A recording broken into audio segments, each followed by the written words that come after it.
Bonjour tout le monde. C'est un plaisir de vous retrouver, de tout retrouver ce matin. Est-ce que vous êtes en forme? Non, pas tout le monde, hein. Et c'est normal. Mais le Seigneur va te renouveler ce matin. Amen. On est heureux de nous retrouver dans sa présence. C'est un jour de joie. On veut proclamer que Jésus a vaincu la mort, il est ressuscité. Et il règne à jamais.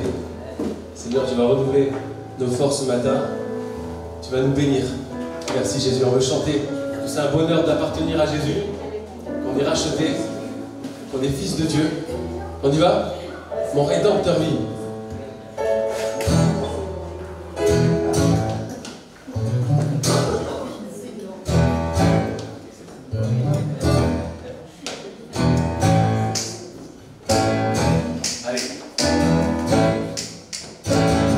Je sais qu'il m'a secouru, son sang a couvert mes fautes, je le crois. Oui, je crois. Il a enlevé ma honte, je suis guéri en son nom, je le crois. Oui, je crois. Je sais qu'il m'a secouru au fond. Son sang a couvert mes fautes, je le vois. Oui, je crois. Il a enlevé ma honte. Il a enlevé ma honte. Je suis guéri en son nom, je le vois. Oui, je crois. Je veux proclamer.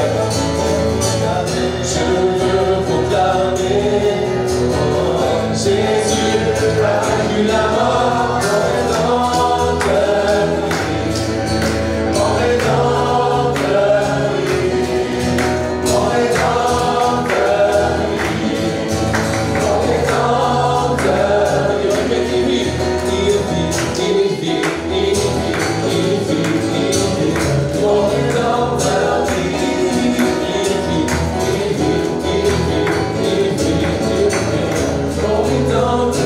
je sais qu'il m'a secouru, je sais qu'il m'a secouru, son sang a couvert mes fautes, je le vois. Oui, je crois, enlevé ma honte. Il a enlevé ma honte, je suis guéri en son nom, je le vois. Oui, je crois, je veux proclamer.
Sur la terre. Amen. On continue de chanter la joie.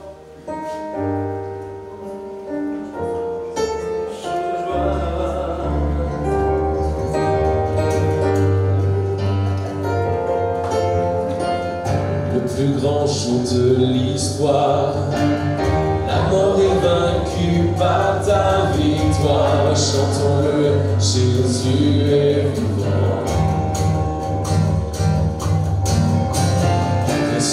Le tombeau vide, c'est la croix qui m'a donné la vie. Crions-le, Jésus est vivant. Oui,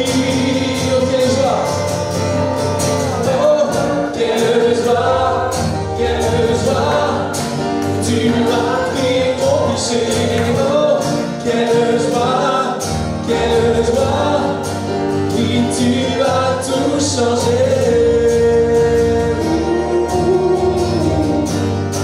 Et je suis transformé.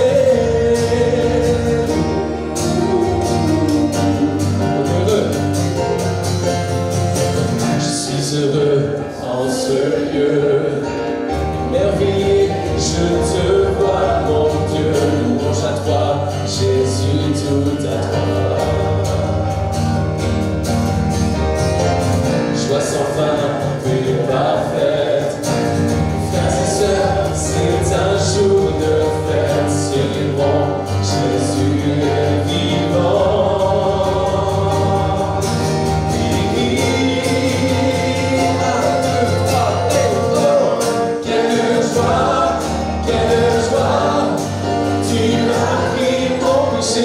Oh, quelle joie, oui tu, encore, oh, quelle joie, tu as pris mon péché, oh, quelle joie, oui, tu as tout changé.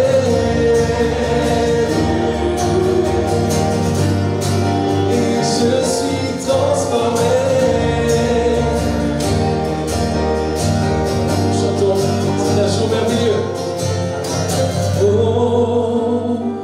C'est un jour merveilleux, c'est vraiment merveilleux, car tu m'as sauvé. Oh,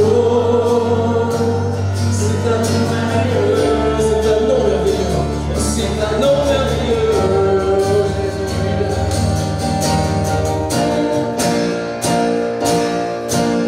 Oh, quelle joie, tu as pris mon péché, oh, quelle joie, oui, tu as tout changé, oh, quelle joie, tu as pris mon péché, oh, quelle joie, oui, tu as tout changé.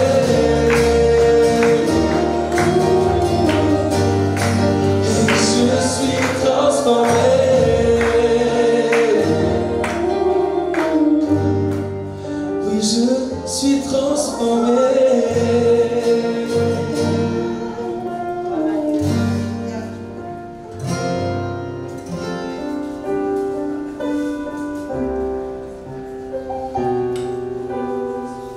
Nous allons aujourd'hui remercier le Seigneur pour son sang versé qui a pardonné nos fautes.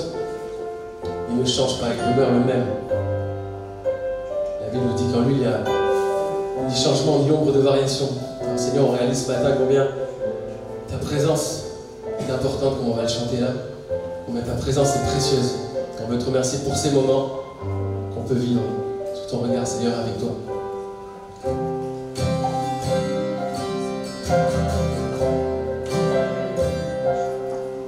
Tu étais, tu es, tu seras toujours le même, toujours le même. Tu as fait, tu fais, tu feras tant de merveilles, tant de merveilles. En ton temps, tout s'accomplit. Tu es Dieu, le grand je suis.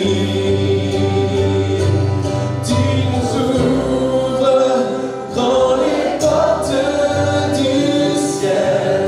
Tu nous fais vivre à ta présence, bien plus précieuse que les plus beaux diamants. Elle nous suffit à chaque instant. Elle nous suffit pleinement.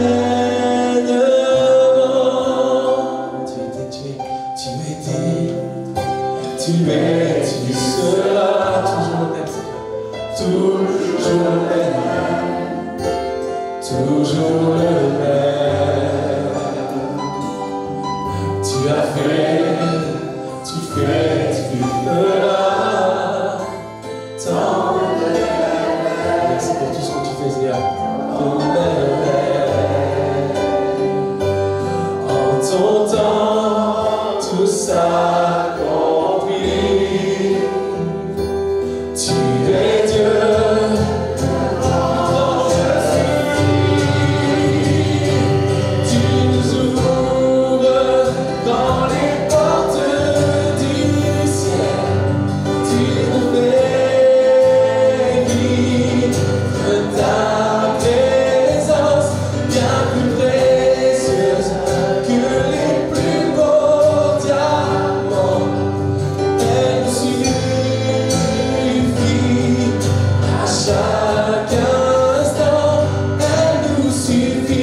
vêtu de splendeur, entouré d'honneur et de majesté. Les anges chantent à toi la gloire.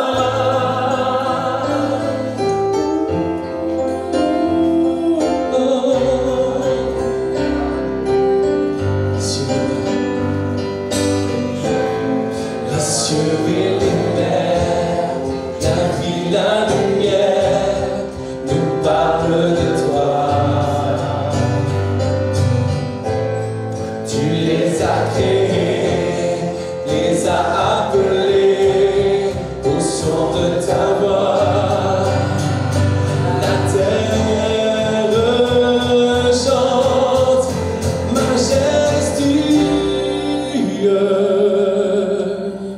souverain, Dieu tout-puissant.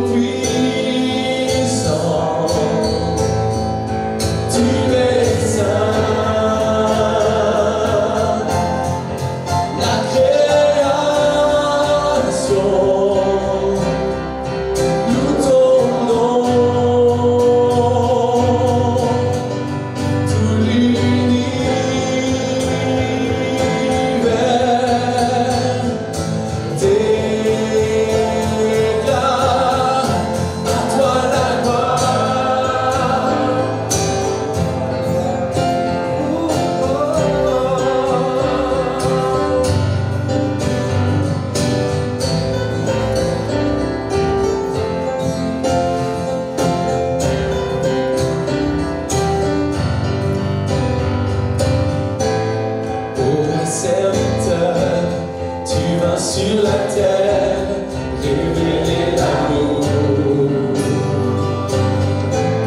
Divin Créateur, merveilleux Sauveur, tu vis pour toujours. Tes enfants chantent majestueux, souverain.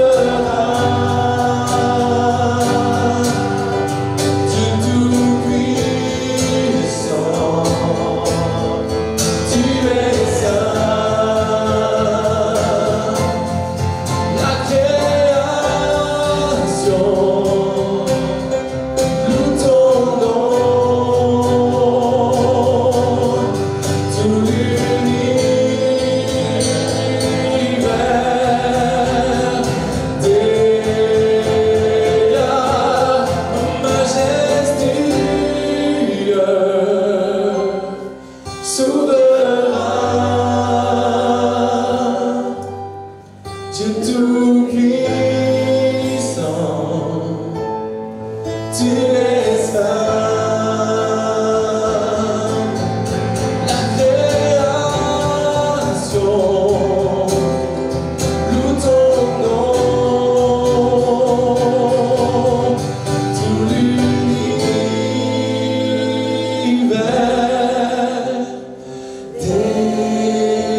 déclare tout l'univers, oh tout l'univers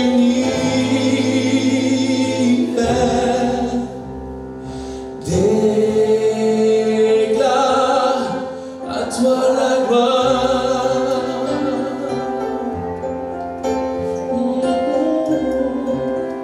Seigneur, reçois tout notre amour à toi la gloire, Seigneur. Nos cœurs sont à toi, nous sommes à toi. On t'a apporté ces chants, Seigneur, cette louange, notre adoration. C'est une offrande, Seigneur. Chantons, je te donne tout. Oh, je te donne mon cœur. Il ne m'appartient plus. Ce que j'ai de meilleur, tout est pour toi, Jésus.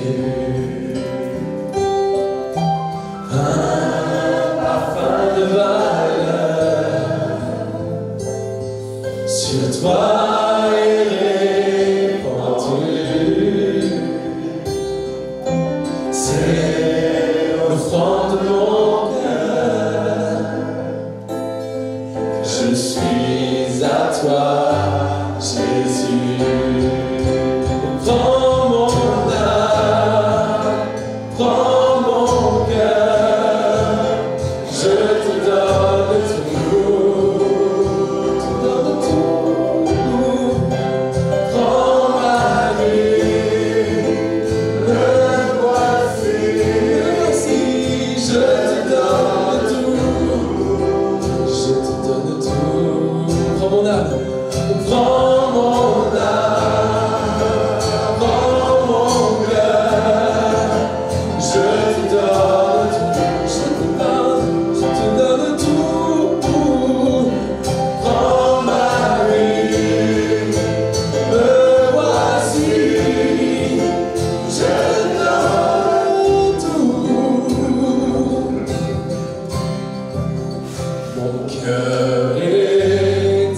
toi,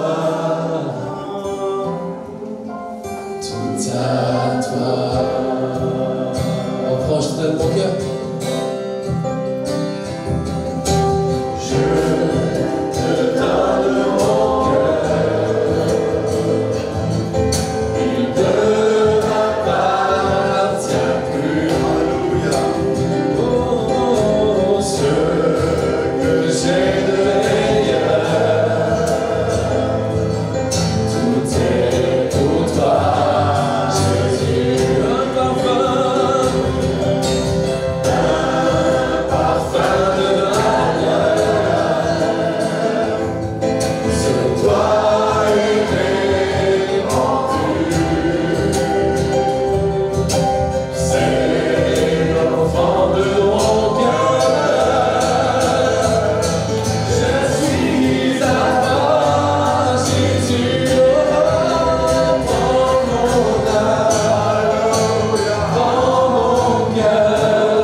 Personne ne nous a aimés comme il nous a aimés et comme il nous aime.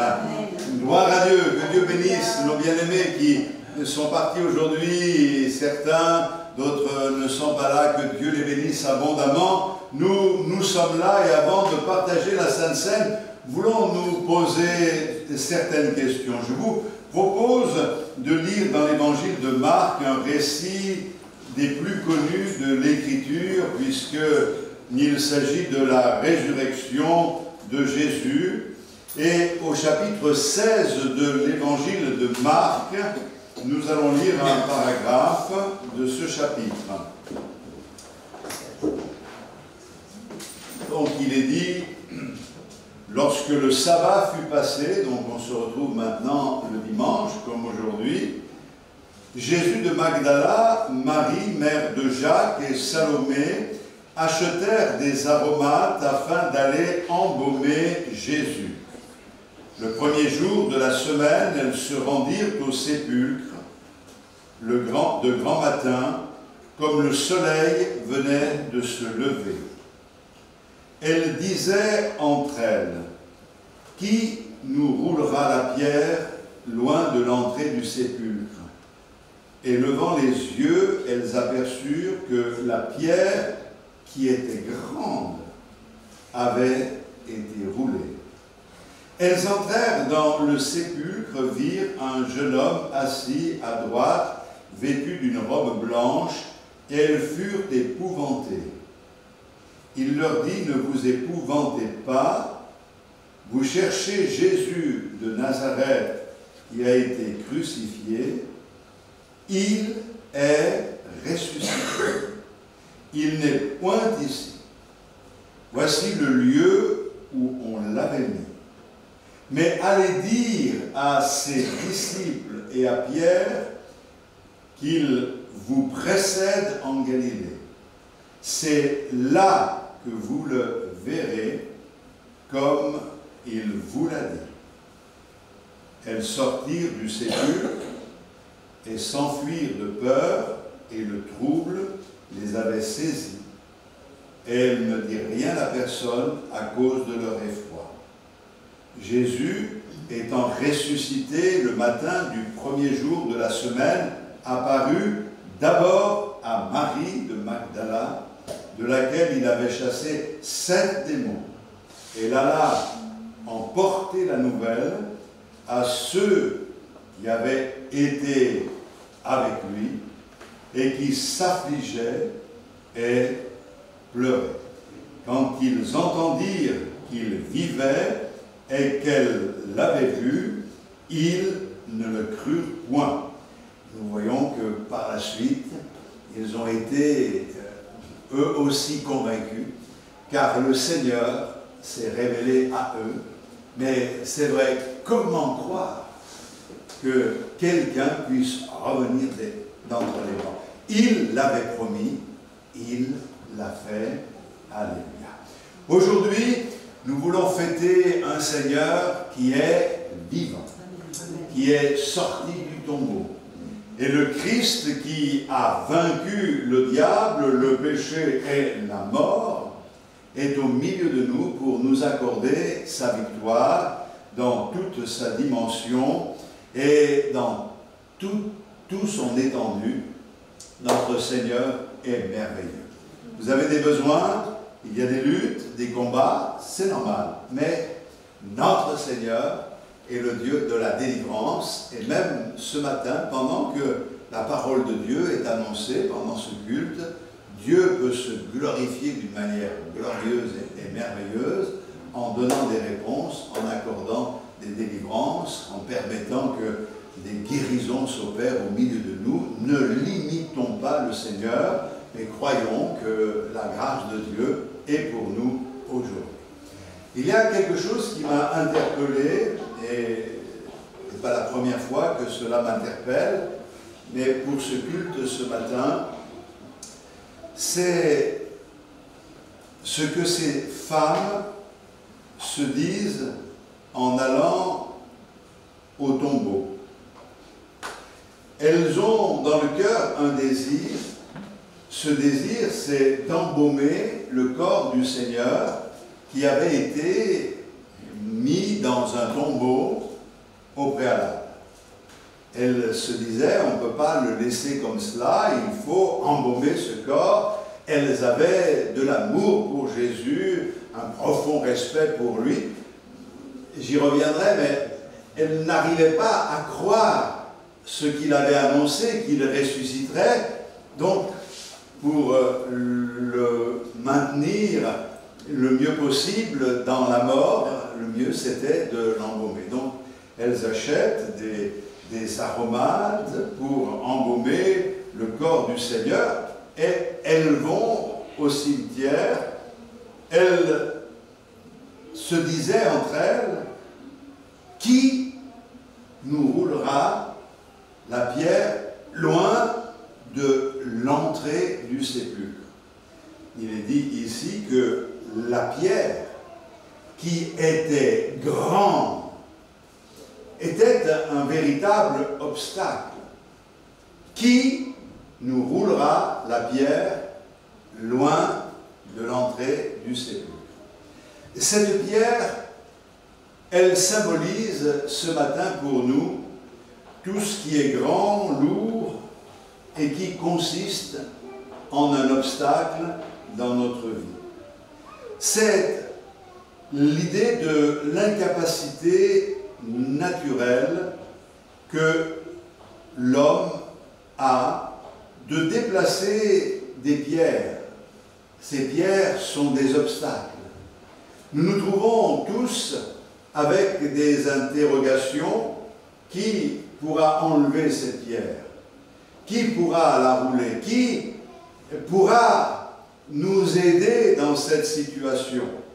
Quand on étudie la parole de Dieu, il est souvent question de pierre, mais particulièrement dans les Proverbes, il est dit au chapitre 26 et au verset 27, « Celui qui creuse une fosse y tombe, et la pierre revient sur celui qui la roule. » C'est un peu l'idée que la pierre, certains ont réussi peut-être à la rouler, mais elle en revient sur eux. Vous avez tous étudié la mythologie à l'école, un peu au moins, et vous avez tous entendu parler de Sisyphe, qui était le fils d'Éole, roi de Corinthe. C'est la mythologie, c'est pas la Bible. Mais ce qui m'a attiré, c'est une représentation de Sisyphe qui est condamné aux enfers à rouler une grosse pierre. Il faut qu'il la roule jusqu'au sommet d'une montagne. Et quand on regarde un petit peu cette partie de la mythologie qui est représentée en image, vous avez Sisyphe, costaud, plein de muscles, il est capable de rouler cette pierre jusqu'au sommet de la montagne, mais quand il arrive en haut, paf, la pierre redescend par son propre poids, et c'est ça sa condamnation.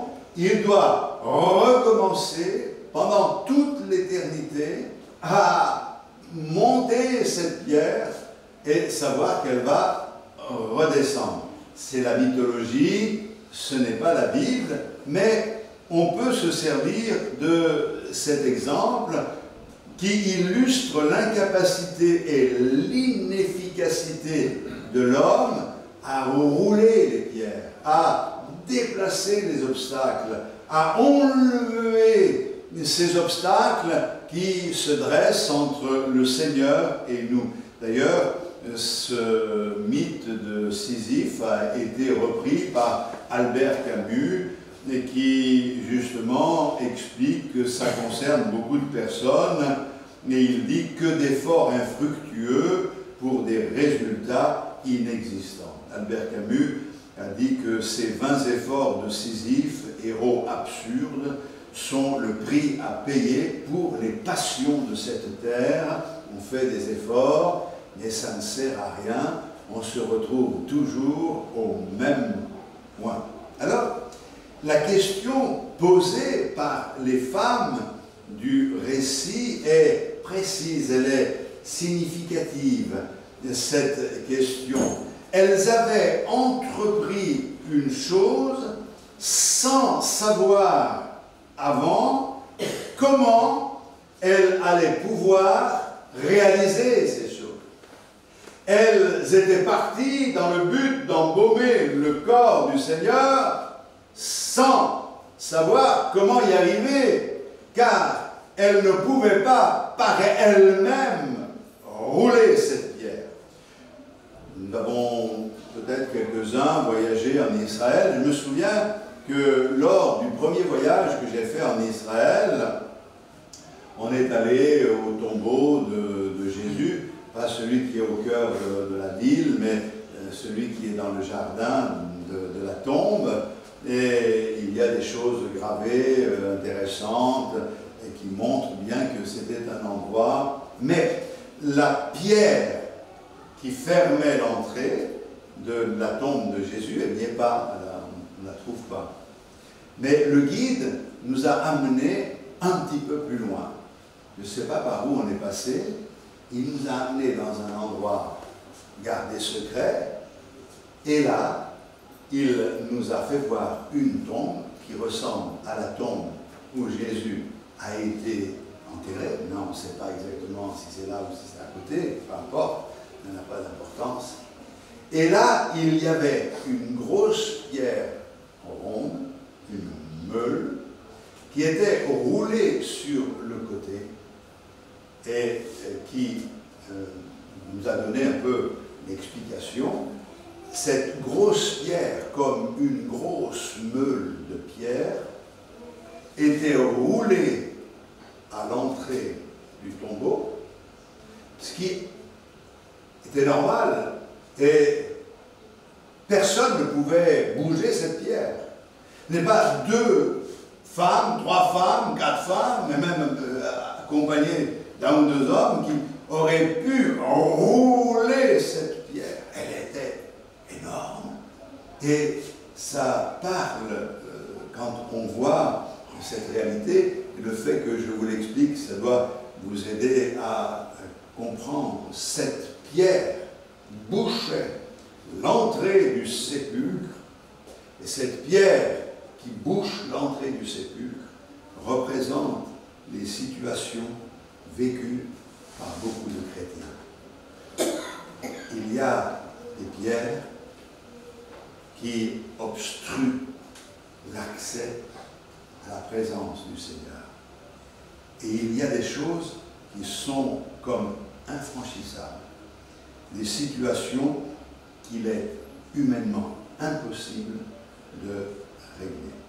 La pierre du tombeau de Jésus.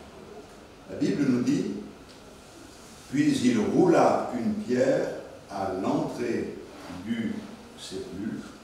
Il s'agit du verset 46 du chapitre 15 de l'évangile de Marc.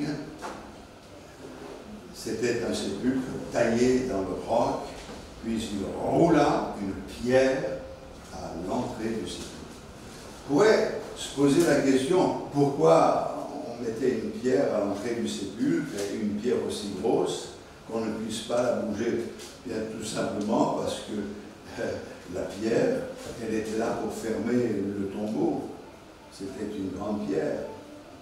On ne ferme pas un tombeau pour l'ouvrir sans arrêt. On le ferme, c'est fermé parce que finalement on sait très bien que la situation, elle est irréversible.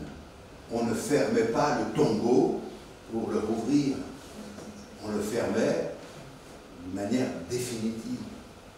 Quand la pierre a été roulée, là où on a mis Jésus, dans cette grotte qui avait été taillée dans la pierre, cette pierre que l'on roulait, c'était fermé, et c'était fermé pour toujours. Ça veut dire quoi? Ça veut dire que la situation était, humainement parlant, définitivement perdue. Et qu'elle était scellée. On scellait cette pierre. C'est définitivement perdu. C'est scellé. C'est fini. Vous savez, quelquefois, on dit de certains espoirs qu'ils sont morts et enterrés. On dit de certaines situations qu'elles sont scellées à jamais. Et quelqu'un disait, quand on est mort, tout est mort. L'idée, c'est, quand on est mort, tout est mort.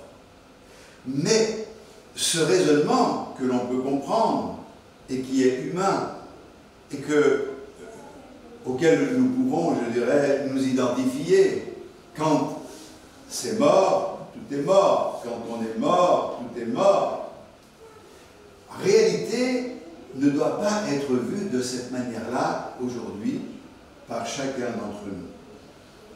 La question de ces femmes est une question justifiée. Qui nous roulera?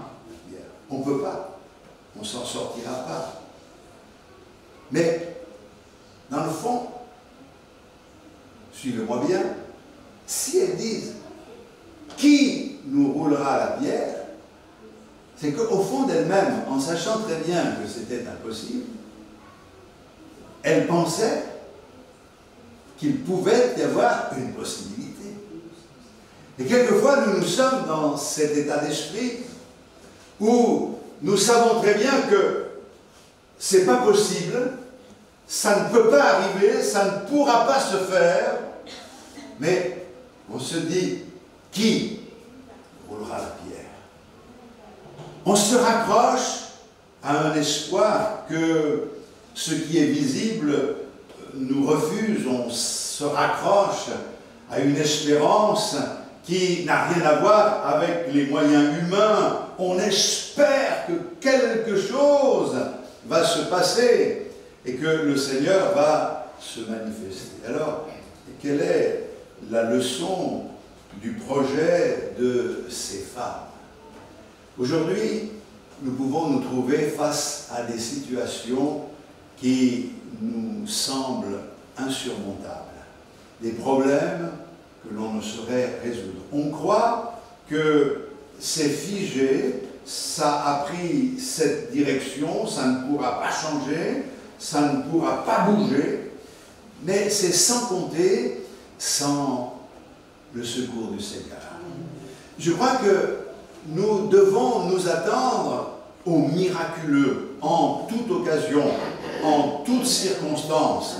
Et là, c'est ce qui va se passer par la grâce de Dieu. Mais si on réalise un petit peu ces femmes, la Bible nous dit que lorsque le sabbat fut passé, Marie de Magdala, Marie mère de Jacques et Salomé achetèrent des aromates pour aller embaumer Jésus.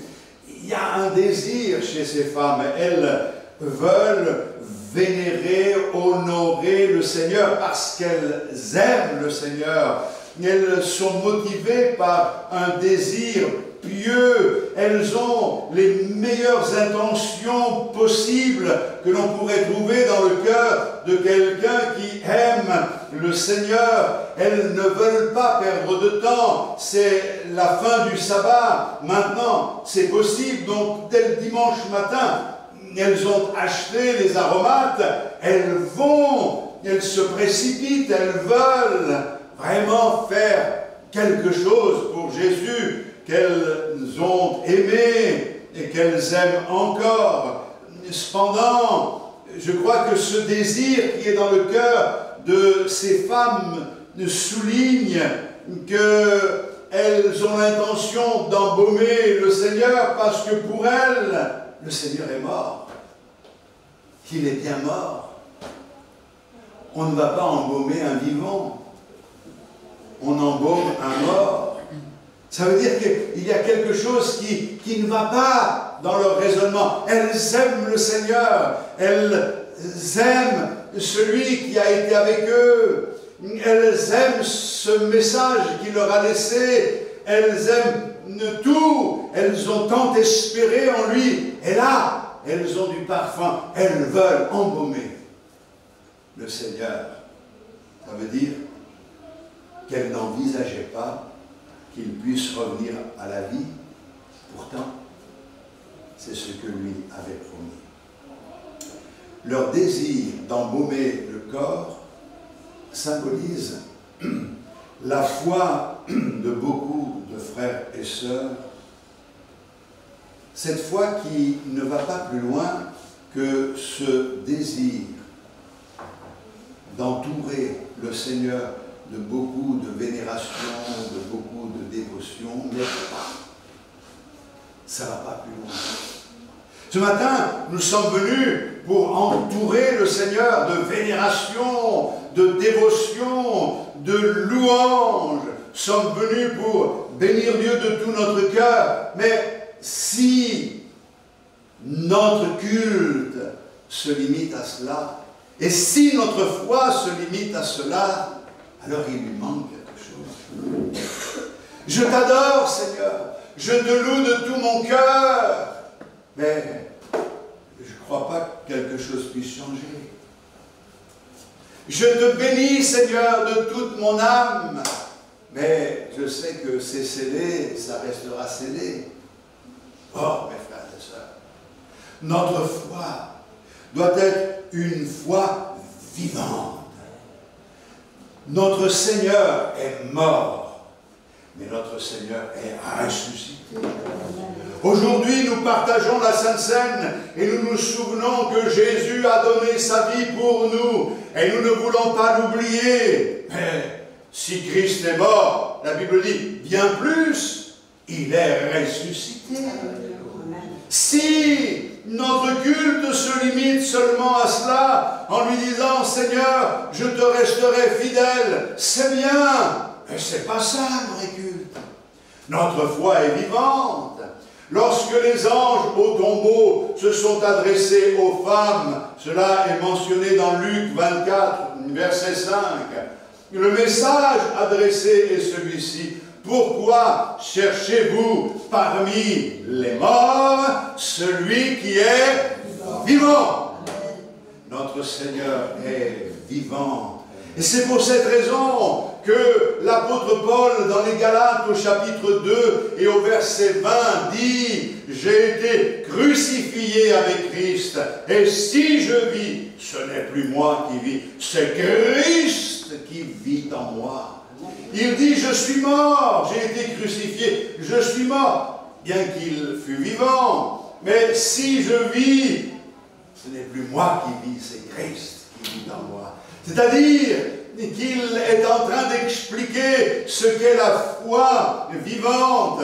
Nous avons affaire à un Dieu vivant, à un Seigneur qui nous voit, qui nous assiste, qui est à nos côtés, qui est tout-puissant, capable de rouler toutes les pierres qui se présentent devant nous. D'ailleurs, ce fut le cas pour ces femmes.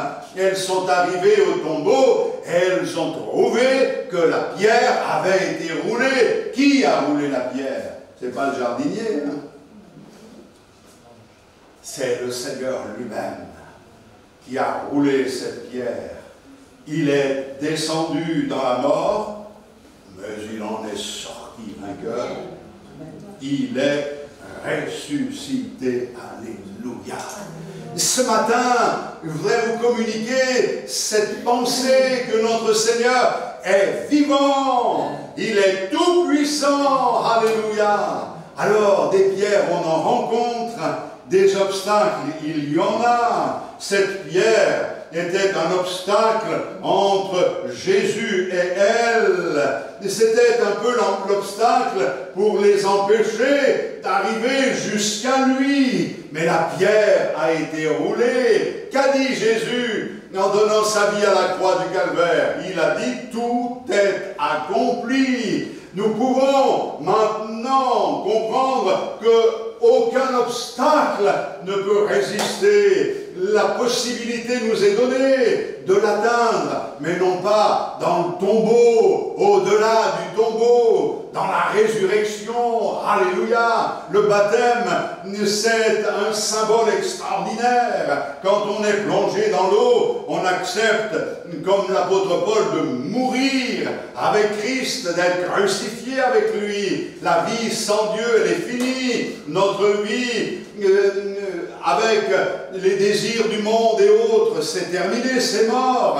Mais on sort de l'eau aussitôt pour dire, Seigneur, maintenant, si je vis de ta vie. Ce que je veux, disait l'apôtre Paul, c'est gagner Christ et la puissance de sa résurrection.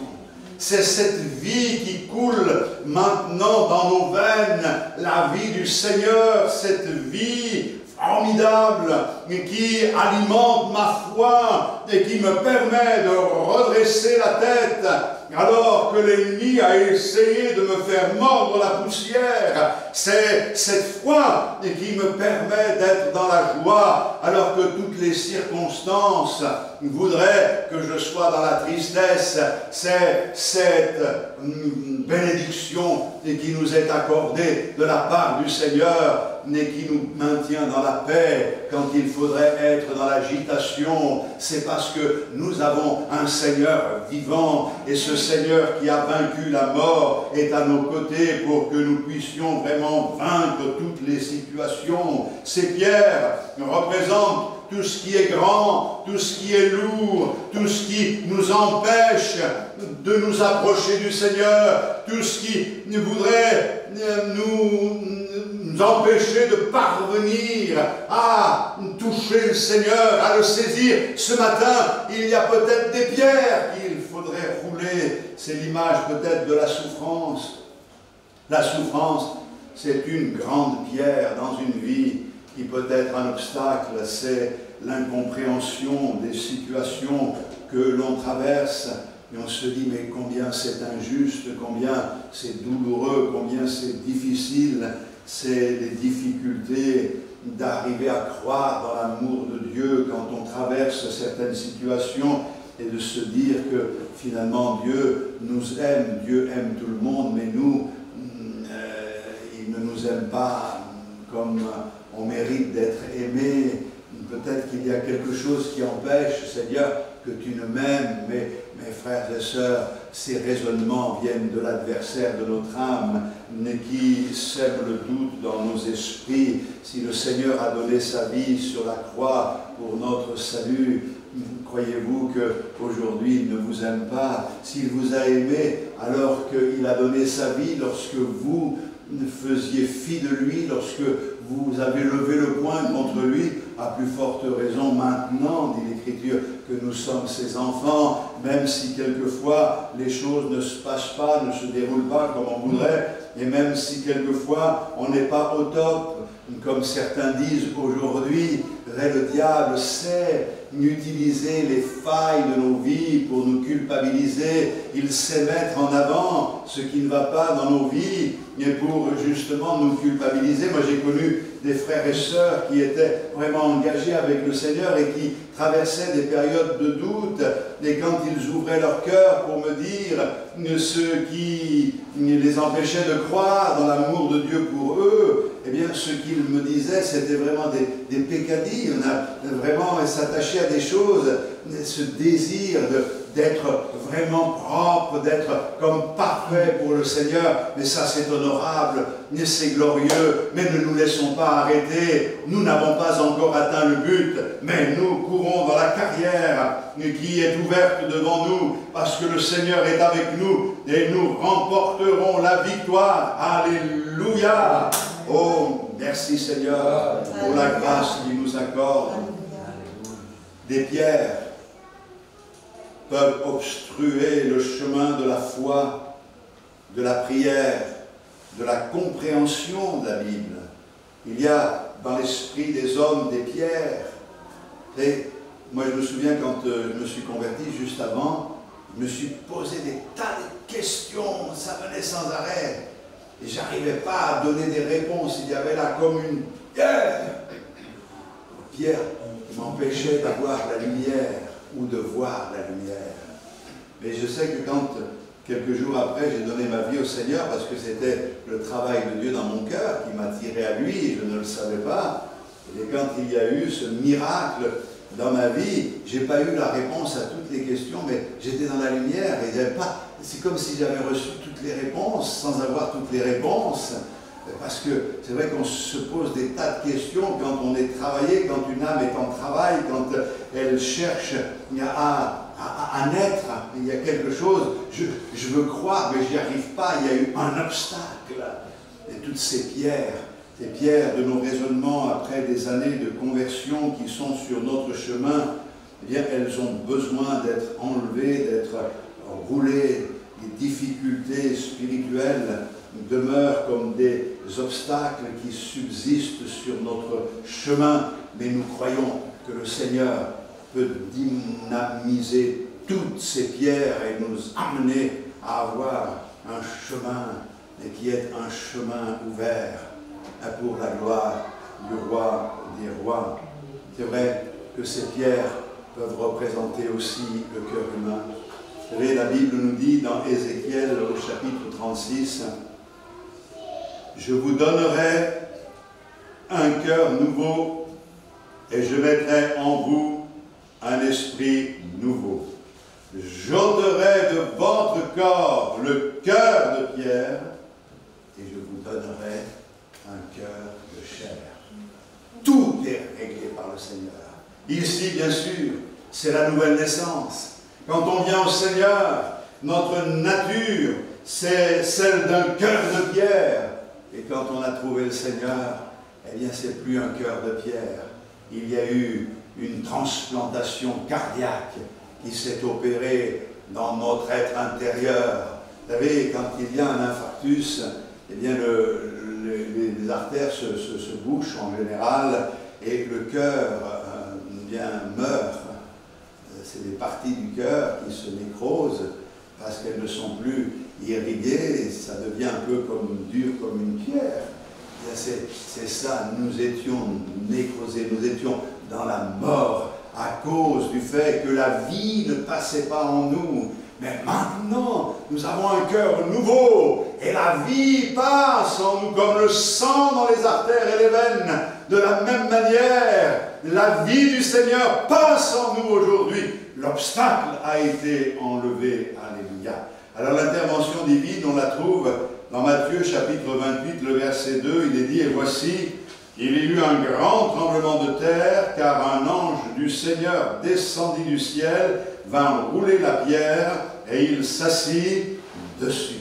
Il y a eu un grand tremblement de terre, et l'ange descend du ciel pour rouler la pierre. Et puis, Marc, au chapitre 16, nous avons lu au verset 4, et levant les yeux, elles aperçurent que la pierre qui était grande avait été roulée. Alléluia. Vous savez, le tremblement de terre évoque l'action du Saint-Esprit qui fait tomber les barrières qui nous bloquent. L'Esprit de Dieu vient nous secouer comme un tremblement de terre secoue la terre. Les rochers éclatent. La Bible nous dit que quand Jésus est ressuscité d'entre les morts, après avoir donné sa vie, il y a eu un tremblement de terre. Et la Bible nous dit que les rochers se fendirent et que les tombes même s'ouvrirent. Et que certains sont ressuscités, sortis des tombes, ils sont revenus voir les leurs, et les leurs ont dit, mais qu'est-ce qui se passe? On imagine un petit peu la scène. Je crois que seul Dieu a le pouvoir de rouler les pierres, que n'importe quel être humain ne pourrait faire bouger un simple millimètre.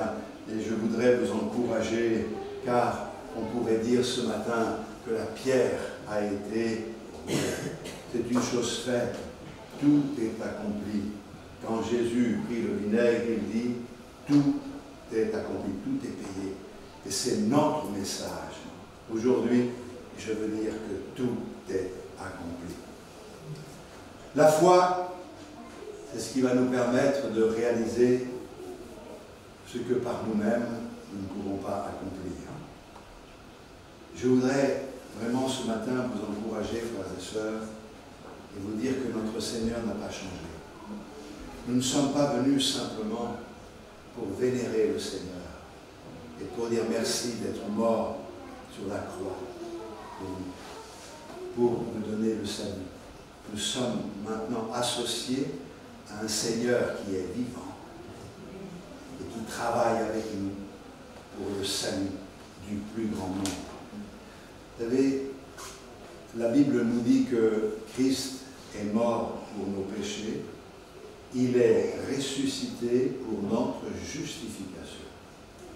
Il faut savoir que dans la vie chrétienne et dans l'expérience chrétienne, il y a deux dimensions, deux éléments.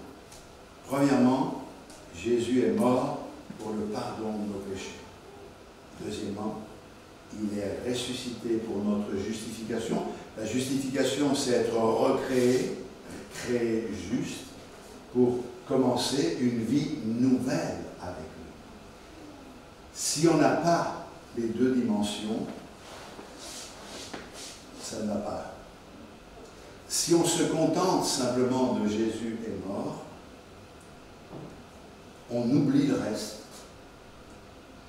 Alors, on ne laisse pas le Seigneur vivre en nous. Et la vie qu'il nous accorde par la nouvelle naissance s'atrophie. Et on ne peut pas avancer. Aujourd'hui, je dois non seulement réaliser que Jésus est mort, mais je dois aussi laisser le Seigneur vivre en moi. C'est cet obstacle qui doit être oublié. Je reprends l'exemple de Moïse. Vous savez, Moïse, quand il s'est trouvé à Horeb, le Seigneur lui a dit, tu prends le bâton en présence des anciens et tu frappes le rocher d'Horeb. Et le rocher donnera de l'eau à jaillir, et le peuple s'est désaltéré. Et la Bible dit, le rocher qui les a abreuvés, ce rocher qui les a suivis dans le désert, c'est Christ. 20 ans plus tard, ce peuple se retrouve dans le désert de Tsin. Et Tsin, ça veut dire palmier chétif, ou palmier de petite taille. Et ça veut dire, en quelque sorte, ça fait 20 ans que vous marchez maintenant avec moi dans le désert et vous êtes chétif. Mais tout ce qui leur est arrivé pour nous servir d'exemple. Nous pouvons, après des années de conversion, être toujours chétifs. Et ne pas connaître ce développement de la vie, ne pas connaître l'abondance de la vie spirituelle. Et ça, c'est un obstacle. La Bible nous dit que Moïse a crié à l'Éternel parce que le peuple murmurait. Et le Seigneur dit, bien, tu iras avec Aaron et tu parleras au rocher et le rocher donnera de l'eau. Mais Moïse est tellement agacé de voir que le peuple ne progresse pas, de voir qu'il est toujours dans le même état, qu'il est toujours en train de murmurer. Il y va avec son bâton, il est en colère. Et la Bible nous dit qu'il arrive au rocher et il tape, bam, bam, 2 fois sur le rocher. Et le rocher donne de l'eau, mais Dieu dit, tu vois, tu n'entreras pas dans le pays de la promesse. Je ne veux pas être trop compliqué, hein, mais je vais quand même vous dire ce qu'il en est. Dieu avait dit à Moïse, tu entreras dans le pays de la promesse. Mais parce qu'il a frappé 2 fois le rocher, Dieu lui dit, tu n'entreras pas dans le pays de la promesse. Est-ce que c'est simplement le fait d'avoir frappé ce rocher, d'avoir manifesté cette colère? Non. Mais c'est vrai que ça paraît injuste. Mais dans le fil de la révélation spirituelle, il fallait que Moïse frappe le rocher à Horeb. Mais Christ a été frappé une fois pour toutes. La deuxième fois, il ne fallait pas frapper. Dieu n'a pas dit frappe le rocher, il a dit pars au rocher. Parce que Christ, qui est mort, est ressuscité. Ce qui veut dire que dans le fil de la révélation divine et biblique, Moïse confessait bien que Jésus était mort à la croix du Calvaire, mais il ne confessait pas que Christ était ressuscité, qu'il était vivant et qu'il nous accordait cette dimension d'une vie extraordinaire. Le but pour nous, ce n'est pas de tourner en rond dans le désert et de rester avec l'idée que Jésus est mort pour le pardon de nos péchés, mais c'est d'avancer, c'est de progresser. Nous pouvons lui parler, il est vivant, nous n'avons pas besoin de rouler la pierre, elle est déjà roulée. Christ est sorti du tombeau il y a bien longtemps, il est assis dans les lieux célestes, mais il est au milieu de nous. Et ce qu'il veut, c'est que nous entrions dans le pays de la promesse. Et le pays de la promesse, bien sûr, nous fait penser au ciel, mais le ciel, ça se vit déjà sur la terre, dans le sens que la vie abondante, la vie débordante, la vie que le Seigneur nous réserve, la vie éternelle, ce n'est pas la vie que nous vivrons quand nous serons morts, mais celui qui croit en moi, dit Jésus, a la vie éternelle. Tu ne peux pas être un chrétien et ne pas t'épanouir. Tu ne peux pas être un chrétien authentique et ne pas vivre dans la victoire. Tu ne peux pas être un chrétien authentique et toujours vivre dans tes plaintes et tes lamentations. Il faut aujourd'hui que tu réalises que ton Seigneur est vivant et qu'il t'accorde une vie qui est la vie abondante. Il n'est pas venu afin que ses brebis aient simplement la vie, mais il est venu afin que ses brebis aient la vie en abondance. Et il te la donne. S'il te l'a donnée, comme la Bible le dit, tu la possèdes. Pourquoi tu fais comme si tu ne l'avais pas, cette vie? Tu l'as reçue. Cette vie, manifeste-la dans ton expérience personnelle. Vis-la chaque jour et confesse la victoire du Seigneur dans certaines situations. Ce qui me tient debout, c'est de savoir que mon Seigneur est vivant et de savoir que c'est lui qui aura toujours le dernier mot. Et quelquefois, je suis un peu comme ces femmes et je dis, mais qui me roulera la pierre? Ou Seigneur, est-ce que tu vas me rouler cette pierre? Et on est là à se poser des questions, mais au fond de moi, il y a cette pensée et cette voix qui me dit, mais tout est possible à Dieu, tout est possible à celui qui croit, rien n'est impossible à notre Seigneur. Alors nous pouvons nous confier dans le Seigneur ce matin et laisser le Seigneur faire son œuvre dans notre vie pour nous amener à une dimension d'une vie chrétienne épanouie pour la gloire de son nom. Sois baptisé du Saint-Esprit, exerce le don spirituel, témoigne de l'amour de Dieu autour de toi, donne à Dieu la gloire ce matin. Alléluia. Et je m'adresse à tous les frères et sœurs qui ont du mal à ouvrir la bouche le dimanche matin pour louer le Seigneur. Eh bien, soyez libres de le faire. La vie qui est en vous, ça devrait être un bouillonnement. C'est un peu comme une cocotte minute. Quand la cocotte minute, elle commence à bouillir à l'intérieur, le petit truc là, et c'est bien, alléluia, et que Dieu fasse que ça boue au point qu'on enlève le bouchon à un moment donné et que ça explose pour la gloire du roi des rois, parce qu'il est digne, notre Seigneur, d'être loué, d'être adoré. À Dieu soit la gloire. Merci Seigneur de nous remplir, de nous bénir ce matin, de nous donner de la joie, car toutes les situations que nous rencontrons ont trouvé en toi une solution. Nous savons, Seigneur, que tu es vivant et tout-puissant pour nous aider jour après jour.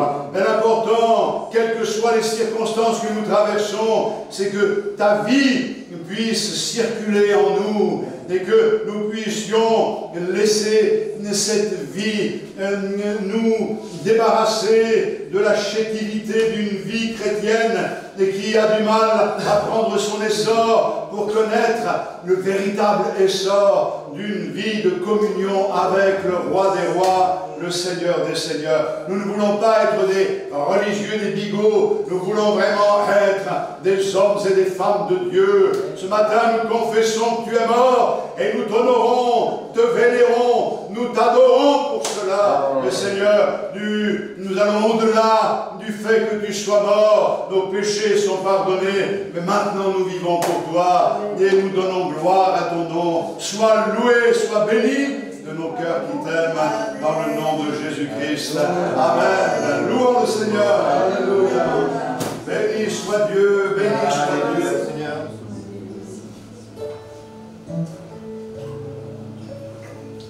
Quand je songe à l'infâme croix où Jésus fut meurtri pour moi, je vois ses mains, ses pieds percés, mon sauveur au bois attaché.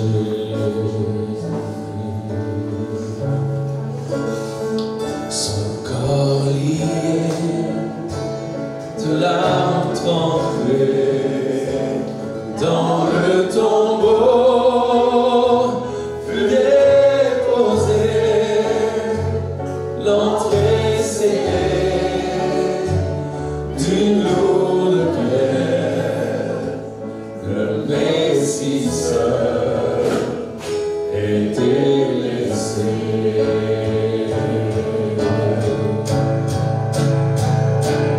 Oh, gloire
Ce n'est plus moi qui vis, c'est Christ qui vit en moi. Ça fait longtemps que je ne l'ai pas fait. De l'ombre à la lumière. Lève-toi, mon âme, et souviens-toi,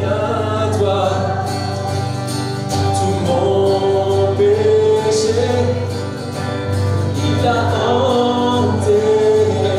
Ce n'est plus moi qui vis, c'est Christ qui vit en moi. J'étais mort, mais je suis passé de l'ombre à la lumière.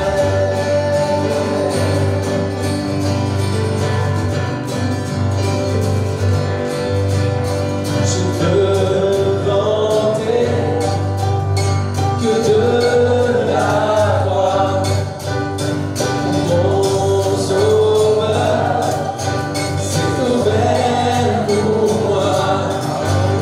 En lui mes craintes n'ont aucune emprise. Ton corps, où est ta victoire? Ce n'est plus moi qui vis, c'est Christ qui vit en moi. J'étais mort, mais je suis passé de l'ombre à la lumière.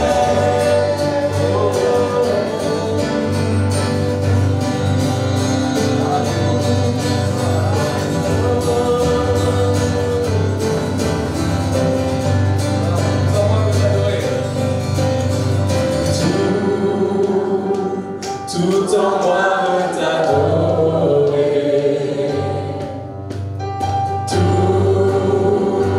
Tout en moi veut t'adorer. Tout en moi veut t'adorer. Tout en moi veut t'adorer.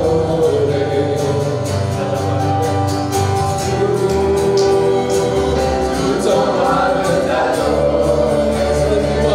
Ce n'est plus moi qui vis, c'est Christ qui